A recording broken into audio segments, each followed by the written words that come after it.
오늘 수요예배 말씀 보겠습니다. 여호와의 열심이라는 제목으로 오늘자 생산풀 본문은 아니고요. 이제 오늘부터 내일까지는 한 본문으로 이어져 있거든요. 오늘은 뭐 큐티 하신 분들은 알겠지만 징조고, 내일은 징조에 대한 하나님의 상세한 설명이라 4장, 5장을 통틀어서 13절을 중심으로 메시지를 나누면 되겠다 판단이 돼서 에스겔서 5장 13절 말씀을 중심으로 3, 4, 5장 말씀을 함께 나누도록 하겠습니다. 본문 말씀 읽겠습니다. 시작.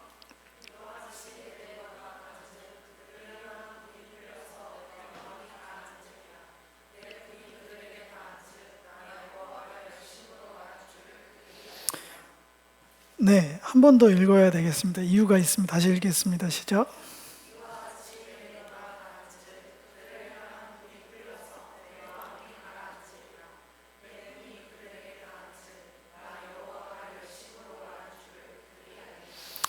여기서 극대노에서 그들을 향한 분을 풀릴 때까지 다 쏟아놓겠다 얘기하고, 내 분을 다 분풀이를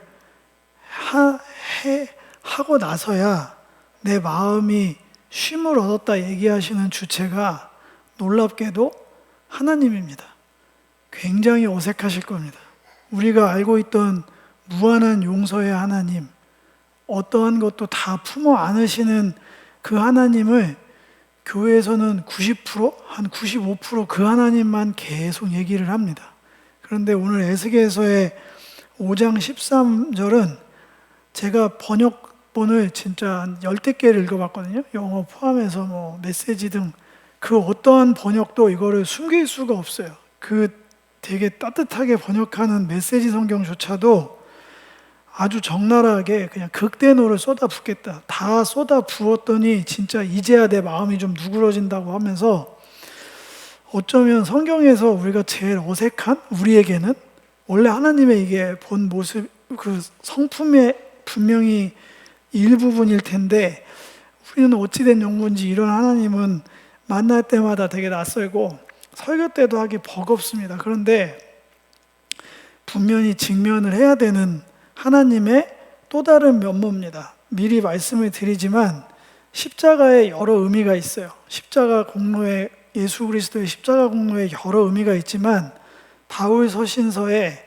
대다수의 부분에서 공통적으로 등장하는 건 우리가 받은 은혜를 설명하면서 항상 하나님의 진노를 설명합니다. 우리의 범죄로 인해 하나님이 진노하셨다. 근데 예수 그리스도의 그 헌신으로, 섬김으로, 거룩한 보혈의 공로로 그 화를 누그러뜨리고 이제 죄인된 우리와 하나님이 화목하게 됐다. 이 얘기를 굉장히 비중 있게 많이 합니다. 맞습니다. 하나님은 범죄한 것들을 그냥 호호 할아버지처럼 넘기시지 않습니다. 그분이 정의와 공의의 하나님이라서 그걸 계속해서 눈 감아 주실 수가 없어요. 십자가에서는 우리가 현대사회에서 하나 망각하는 게, 설교 강단에서 하나님의 진노나 심판 이런 얘기를 잘하지 못합니다. 왜냐하면 마음이 다 어려운 상태로 오기 때문에 교회까지 와서 심판, 진노 너무 올드합니다. 네, 그럴 수 있어요. 굉장히 트렌드하지도 않고 이거 뭐 한 시대 철진한 공포 마케팅 아닙니까? 전혀 그렇지 않아요. 진노하시고 죄에 대해서 어려워하십니다. 그 배경을 가지고 오늘 본문을 좀 살펴보겠습니다. 먼저는 3장 얘기를 가지고 아주 간단하게, 왜냐하면 수요예배 사모가 신신당부를 하더라고요. 수요예배다, 정신 차려달라, 이렇게 해서 각인이 돼서 에스겔을 좀 살펴봐야 됩니다. 왜냐하면 다 듣고 나시면 우리 얘기거든요. 몇천 년 전에 어떤 사람 얘기가 아니에요. 3장을 그냥 제가 다 정리한 겁니다. 말씀의 두루마기를 먹은 자예요. 그럼 어떻게 되죠? 두루마기랑 나랑 하나가 되는 거죠. 빵이 밖에 있을 땐 빵이고 난데 빵을 내가 먹었어요. 저랑 구분이 되나요? 빵이랑? 아니에요. 말씀이 적힌 두루마리를 먹은 자기 때문에 하나됨 첫 번째는 에스겔은 하나님의 말씀과 하나 된 사람이에요. 두 번째, 에스겔을 설명할 때 너는 이스라엘의 파수꾼이 된 자라고 얘기합니다. 파수꾼은 무엇인가로부터 지키거나 알리는 사람이죠. 근데 여기서 얘기가 끝나지 않고 어제 큐티 하신 분들은 기억할 거예요. 이 파수꾼은 무시무시한 얘기입니다. 파수꾼한테 뭘 얘기하냐면 너 죄인한테 죄라고 얘기하지 않으면 그 죄값을 너한테 물린다. 또 의인한테 회개할 기회를 너가 주지 않으면, 알리지 않으면 그 죄값 너한테 물릴 거야. 다행히 너가 파수꾼으로서 너가 본 바 그대로 그들에게 그렇게 행하면 너도 살아. 그러면서 이스라엘의 파수꾼이 된 자는 이스라엘과 한몸된 자예요. 전혀 다른 자격이 있거나 해도 되고 안 해도 되는 일이 아니라 안 하면 본인도 죽는 운명 공동체입니다. 말씀과 하나 된 자, 이스라엘 백성과 하나 된 자, 특별히 죄인이든 의인이든 구분 없이 그들이 회개할 수 있도록 안내하고 가르치고 선포하는 일을 하지 않으면 모든 책임을 묻겠다 얘기를 굉장히 엄중한 얘기로 말씀하셨어요. 세 번째는 에스겔은 주의 권능과 영이 임한 자입니다. 이게 한두 번 나온 얘기가 아닙니다. 1장부터 이 인자라고 하는 사람의 아들인, 누가 봐도 우리는 요새 창세기 많이 하니까 아담, 이 시대의 아담이죠. 아담인 에스겔에게 주의 권능과 영으로 함께 하십니다. 이렇게 되면 주님과 한몸된 자죠. 주의 영과 성령과 한몸된 자. 조금 신학적 용어를 하면 성령을 담지한 자, 걸어다니는 컨테이너, 성령의 사람, 그렇게 하나 된 사람이죠. 마지막으로 이 모든 것을 집대성해서 에스겔에게는 분명하게 말합니다. 너는 나의 입이다. 여호와와 한 말을 하는 거죠. 들은 말을 하고 말을 열어줄 때만 말을 할 수 있고, 여기 보면 혀를 네 입천장에 붙게 해서 어떨 때는 아무 말도 못하게 하세요. 진짜 하고 싶은 말이 있는데 말 자체를 하지 못하게 합니다. 또 어떤 때는 내가 너와 말할 때 네 입을 열어서 말하게 하겠다 얘기합니다. 이건 완전히 말을 장악을 하셔서 한 입이 되게 하신 거예요. 하나님의 얘기를 필요할 때 필요한 말만 정확하게, 그 필요한 말이 어떤 사람한테 하나님이 너를 사랑하신다 얘기를 할 때는 너무 말하는 사람도 좋겠죠. 그런데 자기 의지와 상관도 없이 하나님께서 이 얘기를 꼭 해야 된다 하는데, 이제 살펴보겠지만 너는 반드시 심판당해서 뭘 해도 저주받을 거야 라는 얘기를 하라고 하신다니까요. 여러분들 그런 얘기 감당하시겠어요? 하나님 이거는 잘못 들은 거 아닙니까? 그리고 이건 좀 저 심한데요. 저 얼마나 상처를 받겠어요. 좀 다른 언어로 하면 안 돼요? 전혀. 그냥 똑같이 얘기해. 그렇게 하나 된 게 4개나 나옵니다. 에스겔은 그런 존재예요. 제가 왜 잘 들으셔야 되냐고 얘기했냐면, 에스겔만 그러겠어요? 저희는 아닌가요? 말씀이 육신이 돼서 이 땅에 오신 분을 우리가 믿어서 그 말씀이신 하나님, 그리스도와 하나 된 자잖아요. 그러니까 말씀의 두루마기를 먹은 거나 진배 없죠. 그리고 이스라엘의 파수꾼 되자. 너가 하늘에서 맺고 풀면 모든 것들을 내가 듣겠다. 그 약속 믿고 우리가 사역하고 선교하고 예배하고 있잖아요. 마찬가지로 이스라엘 파수꾼이 된 자입니다. 우리에게 청지기적 사명을 주셔서 그 일을 그대로 합니다. 우리에게 성령의 약속을 하시고 실제로 오순절 성령의 다락방의 그 역사로 교회는 그 찬란한 역사를, 사역을 시작했습니다. 우리 성령과 하나 된 자입니다. 그리고 대위임 명령이라고 얘기하는 게 다 입을 열어서 복음을 전하라고 한 거죠. 그 복음 전하는 거에는 권면도 있고 회개로 초청, 회개하라, 천국이 가까웠다, 독사의 자식들아, 합당한 열매를 맺지 않으면 도끼가 나무, 이거 다 복음이잖아요. 복음은 그 좋은 소식이라는 거 안에는 여기에 나와 있는 것처럼 골라서 내가 하고 싶은 말만 하게 되어 있지 않습니다. 네, 그래서 에스겔이나 우리나 똑같습니다. 그 시대의 크리스찬이라고 얘기할까요? 좀 오해가 있지만 하나님께서 택함 받은 자, 이 시대는 우리죠. 그리고 오늘 본문에 3가지, 내일 초반까지 해서 4가지 상징이 나옵니다. 상징적인, 왜냐하면 입을 닫아 놓으셨기 때문에 이제 이 뒤에 혀가 풀려서 그걸 해석하고 말하게 하시는 건 5장 뒤에 나오고, 여기는 입을 닫아 놓으셨어요. 분명히 말하라고 너를 그들에게 보낸다 해놓고 입을 닫는 거예요. 그러니까 에스겔도 너무 황당하죠. 아니 말하라고 보내놓고 말을 못하게 하니까 대신에 말 대신에 아주 상징적인 행위를 하게 합니다. 네 가지입니다. 하나는 뭐 토판 철판에서 결론적으로 똘똘 에워싸서 하나도 빠져나가지 못하게, 뒤에 해석을 보면 그 심판에서 한 명도 외 없이 그냥 다 그거를 상징하는 토판을 에워싸는 상징이 나오고요. 두 번째는 일정 기간 오른쪽으로 눕고 왼쪽으로 눕고, 장난하는 것도 아니고 그게 다 죄의 기간, 하나님께 다루심을 받아야 되는 그 기간들을 상징하는 왼쪽으로 눕기, 오른쪽으로 눕기를 하게 합니다. 그리고 누워가지고 아주 극소량의 배고픔을 참아가면서 아주 극소량의 음식만 먹게 하십니다.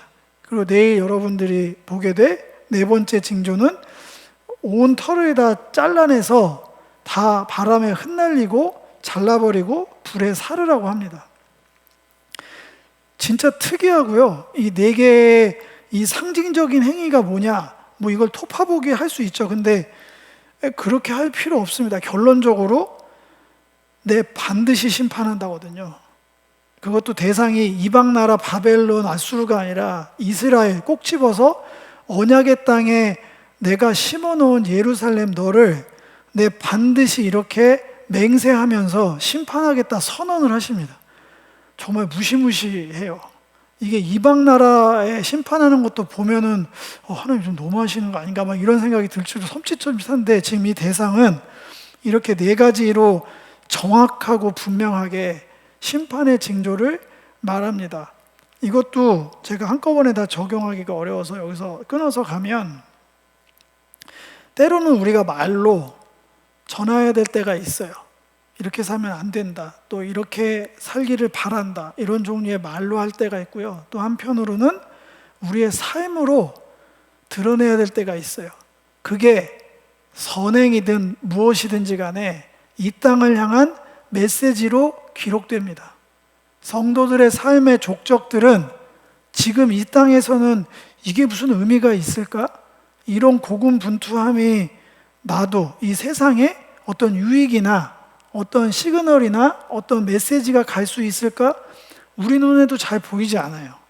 근데 하나님은 분명히 기준 삼으신다고 했습니다. 나중에 백보자 심판 때 들은 바 없다 말할 수 있는 자가 하나도 없다고 증언이 돼 있어요. 왜 그러냐면 우리가 그렇게 살았기 때문이에요. 우리가 시대의 기준이에요. 우리가 시대를 향한 하나님의 메시지고, 우리가 사는 어떠함이 누군가에게는 아니 왜 그렇게 살아? 꼭 그렇게 해야 돼? 이런 사람 많아요. 지금 저 만나는 사람들도 왜 이렇게 해요 이거를? 굳이 이렇게까지 하실 이유가 뭐가 있죠? 되게 많이 물어봐요. 이해가 안 된대요. 이해가. 저는 조심스럽게 얘기하면 저는 종교인이라서 하나님이, 제가 믿는 하나님이 그렇게 하라고 해서 하는 겁니다. 이런 얘기를 요새 의외로 한 일주일에 한 번씩은 하는 것 같아요. 뭐 그런 어떤 좋은 의미만 있지 않고, 또 어떤 부분은 아니 왜 이렇게 그렇게 하냐, 조금 쉽게 갈 수 있지 않느냐, 뭐 이런 어떤 여러 가지 것들이 있지만, 어찌됐든 그 모든 것들은 여러분 꼭 기억하십시오. 이 시대를 향한 하나님의 메시지로 기록될 겁니다. 그 언젠가 그 기록된 메시지는 펼쳐져서 상급이든 심판이든 하나님의 기준이 됩니다. 우리의 삶이. 여러분 분명히 기억하시고, 5장으로 넘어가면 오늘 5장 13절의 그 무시무시한 이야기들은 이제 그 징조를 철저하게 하나님이 해석해 주시거든요. 말씀으로. 심판의 이유는 읽겠습니다. 에스겔 5장 5에서 6절입니다. 시작.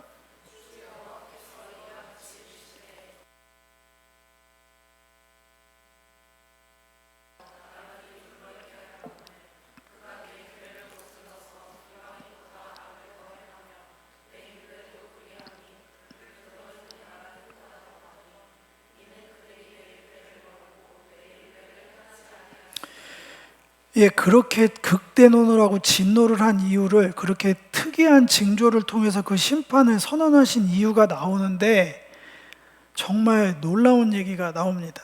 뭐냐면 내 규례와 율례를 거슬렀다. 근데 거기서 끝나지 않고요. 이방인보다 더하더라 너네들. 7절은 제가 안 적었는데 뭐라고 써있냐면 그 나라의 기준점보다도 더 후퇴해 있다. 이렇게 얘기를 합니다.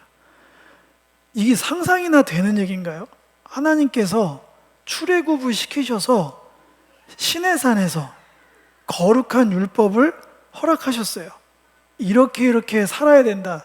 레위기 26장 얘기를 다 붙여서 나온 게 오늘 본문이랑 다 맞다. 단어도 똑같고 흐름도 똑같아서 그래요. 레위기 26장을 제가 그냥 대충 정리해서 말씀드리면 레위기는 28장까지 있는데 사실상 26장이 끝이에요. 27, 28장은 부록이고 26장은 파트 1, 2로 나와 있습니다. 1은 내가 너희에게 전해준 그 율례와 규례와 율법대로 살아가면 너희들은 내가 반드시 복받게 해주겠다. 반드시 축복한다. 어디서 뭘 하든지 너희들은 나와 함께 살아갈 수 있어.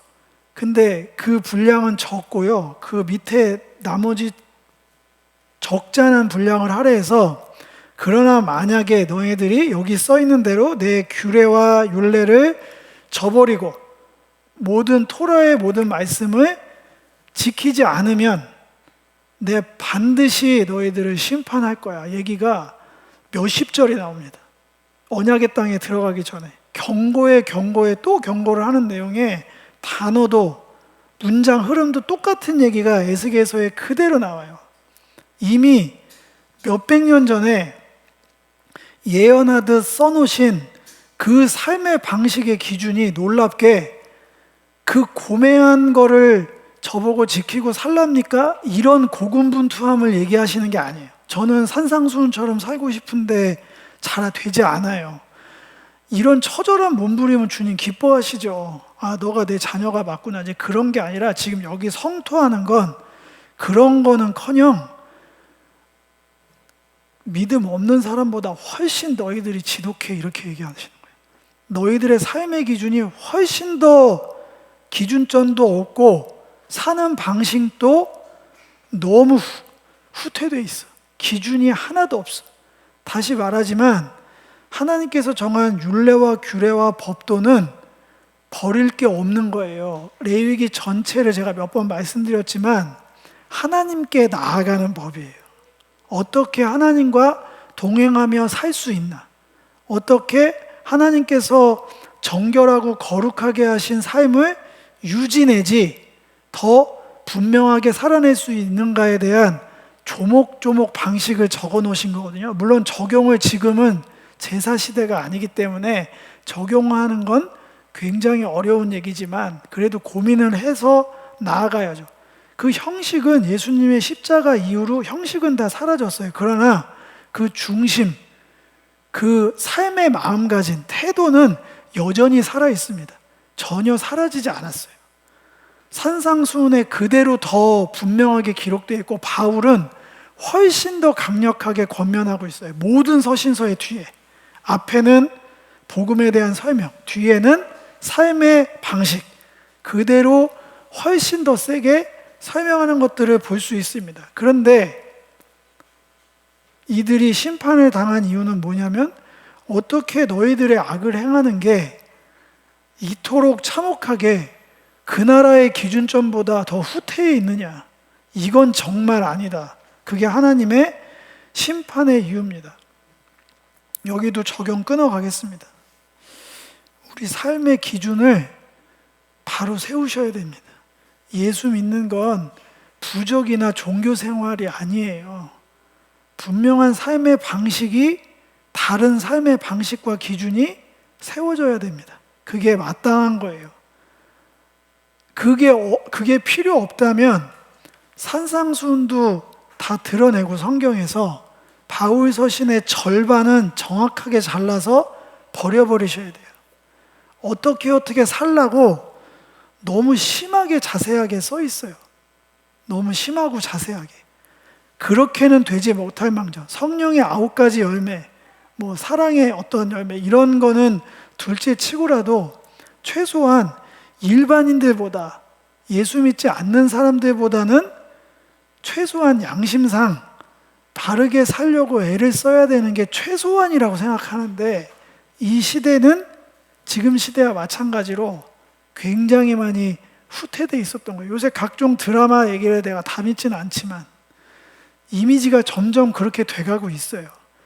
성도라는 이름이 불신의 상징이 돼가고 있다니까요. 특별히 목사 웬만하게 잘못 얘기하면 불신의 상징이 돼가고 있어요. 이건 정말 너무 창피하고, 이거는 특정인 얘기를 하는 게 아니라 우리 전체적으로 회개해야 될 얘기입니다. 왜 이렇게 하나님에 대한 신뢰가 땅바닥에 떨어졌는가?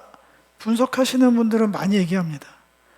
예수는 잘못한 게 없고 하나님은 변하지 않았는데 교회가 변질됐다. 성도들이 삶이 보이지 않는다. 다 그 얘기를 하거든요. 예수님을 싫어하는 사람이 없대요. 복음을 싫어하는 사람은 없고 기도를 싫어해 주는 사람이 없는데 크리스찬들, 교회는 싫다고 합니다. 레위기 26장 14, 16절이 똑같이 그렇게 돼 있고, 심판의 선고가 드디어 내려집니다. 사방으로 흩어버리겠다. 추방하겠다. 많이 본 내용이죠. 범죄하고 하나님이 진노하셔서 추방한다. 에덴의 이야기잖아요. 한 가지에 담긴 모든 것인 선악과, 하나가 아니고요. 거기엔 모든 것이 들어있는 하나예요. 모든 게 들어있는 하나를 온전한 순종을 하지 못함으로 하나님의 낯을 피하는 소외를 일으켰고, 그 결과 추방당한 이 스토리는 슬프게도 에스겔에 살던 세상에, 그 시대에도 그대로 복사해서 붙여넣기처럼 펼쳐집니다. 역사 가운데 모두가 다 하나님의 흩으심으로 흩어집니다. 이유가 또 한 번 등장합니다. 모든 미운 물건과 모든 가증한 일로 내 성소를 더럽혔다. 이 얘기는 뭐냐면, 에스겔서 2장 8장 가면 8장부터 주구장창 여자분들이 보실 거예요. 성소가 예배를 드리고 있는데 벽지를 벗겨냈더니 각종 더러운 것들이 가득했더라는 얘기가 계속 나와요. 제사장도 나오고 예배 드리는 장면도 나와서. 그러니까 무슨 얘기냐면 정확하게 더블 포지션이에요. 세상에 한 발짝, 하나님께 한 발짝, 성소에도 한 발짝 걸쳐놓고 세상에도 걸쳐놔서 정확하게 더블 스탠드로 이중적으로 살아가는 거죠. 교회 와서도 예배를 열심히 드리지만 전심으로 예배 드리지 않는 거예요. 그러니까 형식은 없어졌다니까요. 성막의 휘장이 찢어지면서 형식을 이렇게 드려야 되는 거는 열심을 다해서 연구해서 이렇게 만들어낸 거지, 예배의 형식은 없어요. 성경의 신약 시대 와서 이렇게 예배 드리면 내가 받겠다 없는데, 그게 훨씬 어려워진 거죠. 중심만 보시거든요. 중심만. 네. 주님께서는 그 마음을 이제 꿰뚫어 보시는 거예요. 왜냐하면 형식을 없애셨으니까 남은 건 더 중요한 마음의 예배, 중심 예배를 다루시고, 나오는 자들이 어떻게 내게 조심스러움 한 걸음으로 나오는지 보고 계신다니까요. 내가 만홀의 여김을 받지 않는다 하면서 한다는 거예요. 근데 계속해서, 여기 있는 표현입니다. 제 언어로 듣지 마세요. 가증한 예배를 계속 드리니까 심판이 이루어진 거죠. 기준을 분명히 해서, 입장을 분명히 세워서 전적으로 하나님께 순종하는 삶으로 드려지기를 그렇게 갈망하셨건만, 정확하게 종교 생활을 통해서 이 땅의 무병장수 부귀영화 만사형통 세팅으로 가져가는 게 에스겔 시대의 신앙인들의 모습이었고, 거기에서 드려진 예배의 모습이 그렇기 때문에 하나님께서 그것들을 심판으로 선고하시는 겁니다. 그렇게 하고 그 심판의 결과가 오늘 여러분들이 두 번이나 읽은 본문입니다. 제가 마지막으로 읽겠습니다. 이와 같이 내 노가 다한즉 그들을 향한 분이 풀려서 내 마음이 가라앉으리라. 내 분이 그들에게 다한즉 나 여호와가 열심으로 말한 줄을 그들이 그때야 알리라. 아무리 얘기를 하고 아무리 호소를 하고 소리를 지르고 때로는 엎드려 절하듯이 부탁을 하고 모든 것을 해도 듣지 않았다는 거예요. 이렇게까지 해야 그때야 하나님께서 질투하시는 하나님이시구나. 정말 우상 숭배와 형제의 사랑을 하지 않는 것들을 너무너무나 싫어하시는구나. 이게 진심이셨구나. 사랑도 심판도 진노도 모두 다 하나님의 열심에서 나온 진심이셨구나. 그때야 안다는 거예요. 심판도 그래서 도구입니다. 자녀를 향한 하나님의 사랑의 매예요. 사랑의 매라는 말을 쓰기가 진짜 어렵지만 저도 자식을 키우고 있기 때문에 눈물을 머금고 참교육을 시킵니다. 때로는 물리적인 타격도 합니다. 뭐 싸대기를 때리고 그런 거 너무 그렇게 상상하지 마시고요. 정식으로 이 사유를 설명하고 막대기 등 여러 가지 도구를 사용해서 체벌을 합니다. 왜냐하면 그래야 정말 잘못된 것들을 그가 깨우쳐요. 말로 해서 안 될 때가 있어요. 그러면 하나님께서 이렇게 합니다. 다윗한테도 인생 막대기와 사람 채찍을 들어 너를 살리겠다, 저는 살리겠다고 들리거든요. 너를 죽어봐라 패겠다고 들리지 않아요. 레위기는 똑같은 얘기로 너희가 원수의 땅에 살 동안에 너희의 본토가 황무할 것이므로 그때야 땅이 안식을 누린다. 얼마나 참혹한 얘기입니까? 바꿔 말하면 가증스러운 신앙인들의 횡포 때문에 세상이 더 혼란스러워져서 다 속간했더니 드디어 정리가 됐어. 이런 얘기입니다. 이게 얼마나 오명이에요. 시대의 빛과 소금이 돼도 모자랄 그 사람들이 이렇게 하나님의 모든 어색한, 우리한테 너무나 어색한 진노를 쏟아 부으시는 하나님의 열심과 질투를 직면하고 나서야, 그때 가서야 깨닫게 된다는 게 미련해 보이기도 하고, 한편으론 저도 그렇게 될까 너무 무섭고, 저뿐만 아니라 우리 교회 등 이 시대의 사명을 감당하고자 하나님께서 세우신 수많은 교회와 선교단체들이, 크리스찬들이 이 땅의 삶이 정말 세상의 기준보다도 후퇴되어 있는 게 있다면 짧은 설교지만 우리가 정말 회개하여야 될 것 같습니다. 범죄와 진노, 심판과 추방, 여기서 얘기가 에스겔서는 끝나고 참혹하게 이어지지만 그래도 소망의 메시지로 여러분들한테 나누고 싶습니다. 그 얘기에 이어졌던 레위기에는 소망의 메시지로 끝납니다. 40에서 42절 함께 읽겠습니다. 시작.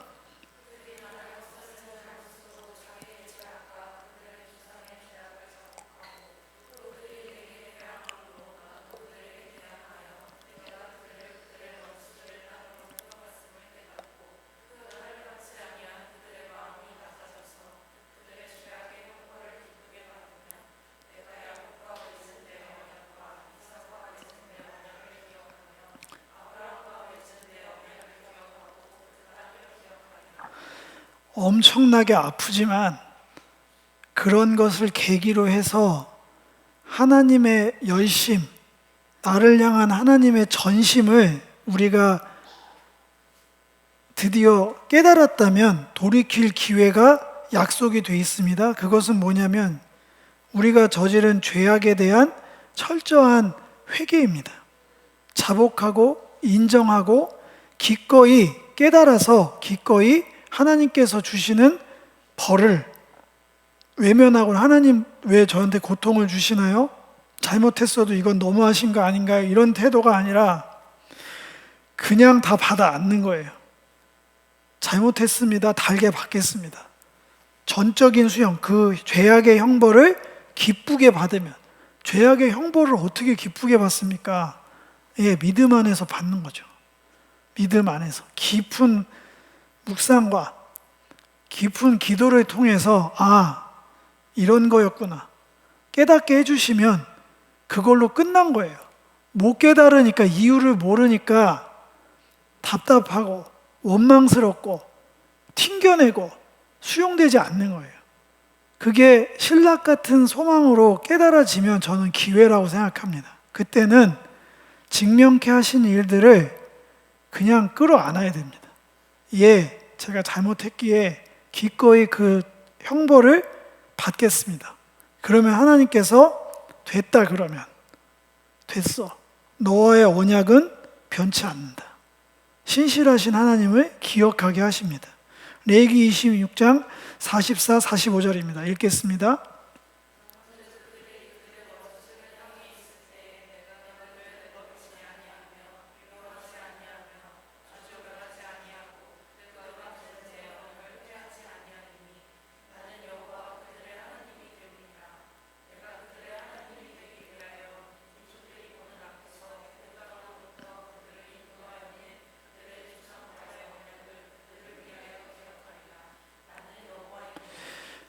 예, 때로는 하나님께 버려진 것 같은 느낌이 들 때도 있을 수도 있습니다. 하나님께서 나를 너무 미워하시고 이제 그 징계를 거두지 않을 것 같은 상황도 있을 수 있어요. 그런데 하나님은 변하지 않으십니다. 신실하신 하나님이세요. 언약을 파괴하지 않습니다. 우리가 예수의 이름을 붙들고 끝까지 주님께서 허락하신 시간을 수용하고자, 회개하고자 나아간다면 이 회복과 소망의 메시지 동안 우리가 취할 수 있습니다. 하나만 취할 수는 없어요. 사랑의 하나님만 취할 수는 없다는 거예요. 때로는 우리가 잘못된 길로 가면 호되게 알아들을 때까지 진노하시고 깨닫게 해주십니다. 그때는 멸하지 않고 언약을 폐하지 않으시는 우리의 하나님 되신 그분의 이름을 붙드는 그 믿음이 필요합니다. 하나된 자들의 사명은 지금이나 그때나 같습니다. 온전한 순종으로 살아가야 합니다. 우리의 삶은 여전히 이 시대를 향한 상징적인 삶입니다. 의인의 고난은 무의미하지 않습니다. 하나님께 이유가 있고 시대를 향한 메시지로 기록될 겁니다. 그런 가운데 우리 반드시 기억하셔야 됩니다. 그리스도의 몸된 성전인 나의 삶, 그런 자들이 모여 집단화된 이 교회, 여기에 가증한 예배, 가증한 삶으로 그 성결함을 훼손하는 정확하게 더블 스탠드의 삶을 이젠 포기하고 회개해야 합니다. 그건 가능하지 않아요. 눈속임은 절대로 가능하지 않습니다. 하나님은 우리의 중심을 보신다니까요. 우리의 형식은 없어요. 형식이 필요 없다는 게 아니라 형식으로 주님이 속지 않으신다는 거예요. 네. 여기에 오는 걸로 끝나면 안 되고 중심이 들여져야 되고, 우리가 사역을 해서 끝나는 게 아니라 전심으로 반응하면서 나가야 돼요. 잉여된 걸로 나누는 게 아니라 모든 것으로 그걸 해야 된다는 얘기예요. 심판에 대한 철저한 회개와 전적 수용으로 우리는 참된 회복을 경험할 수 있어야 됩니다. 그래야 신앙이 한 단계 업된다고 할까요? 더 깊어진다고 할까요? 오늘 메시지를 마무리하면서 조심스러운 게 있습니다. 우리가 지금 직면한 상황들 있잖아요. 그거를 여기다가 그대로 다 대입하기는 어려워요. 그렇게 하자고 말하고 싶지도 않아요. 네, 왜냐하면 그런 모든 것들이 다 잘못됐고 모든 것들이 사명이 아니었고, 이게 지금 뭐 하나님의 그 징계를 제가 반대하는 그런 게 아니고요. 그렇게만 적용하지 않았으면 좋겠어요. 모든 말씀을 지금 내 직면에 있는 거에 다 꾸겨 맞춰서 지금 이 상황인데 이거 했으면은 죽을 때까지 심판당했구나, 이렇게 갈 수 있잖아요. 저는 그렇게 가지 않았으면 좋겠어요. 그러나 이 안에서도 우리가 놓친 것은 없는지, 우리가 전적으로 수용해야 되는 시간의 무게, 당면한 이 사명의 무게들을 고스란히 끌어안아야 되는 것도 유효합니다. 해석을 저 해석하고 적용하는 것들은 정말 조심스러워요. 정말 조심스럽습니다. 근데 저와 여러분들이 참된 것만 오늘 남겨서 가져가셨으면 좋겠어요. 적용은 여러분들한테 맡길게요. 여러분들의 삶의 자리가 저와 다르기 때문에 한 사람 한 사람, 또 우리 교회가 직면해져 있는 모든 것들을 이 시대의 어떠함으로 다 정확하게 맞추기는 어려워요. 그래서 저는 오히려 이 시즌에 우리에게 주신 사명의 무게가 더 분명하게 우리에게 수용되기를 권면드립니다. 그리고 그 사명을 온전한 순종으로 해나가는 이 시대를 향한 메시지적 삶을 살아내기로 결단했으면 좋겠습니다. 그리고 우리가 앞으로 모여서 드리는 모든 예배와 사역에 이 두 마음, 교묘하게 미운 것, 가증한 것이라고 얘기한 것들을 전부 다 속아내서 하나님께 불살라내어 드려야 됩니다. 처절한 회개와 중심으로 드리는 전심의 예배가 드려질 때까지 각고의 노력을 기울여야 합니다. 그게 어떠한 방식이든 예배의 모임이든 사역이든 드려짐이든 그게 어떠한 것들인지 마찬가지예요. 그렇게 저와 여러분들이 낯선 하나님의 얼굴을 만나기 전에, 진노를 퍼부으신 하나님 만나기 전에 오히려 더 신실하시고 나와 함께하기 원하시는, 우리에게 친숙하고 우리가 꼭 붙들고 있는 그 하나님과의 동행의 자리로 다시 회복해 들어갈 수 있기를. 그래서 이 끝에 전적인 감당하게 할 때 것들을 감당함으로써 주시는 참된 회복을 통해 여러분들의 신앙이 한 단계 더 업그레이드 되고 깊어질 수 있기를 주님의 이름으로 축복합니다.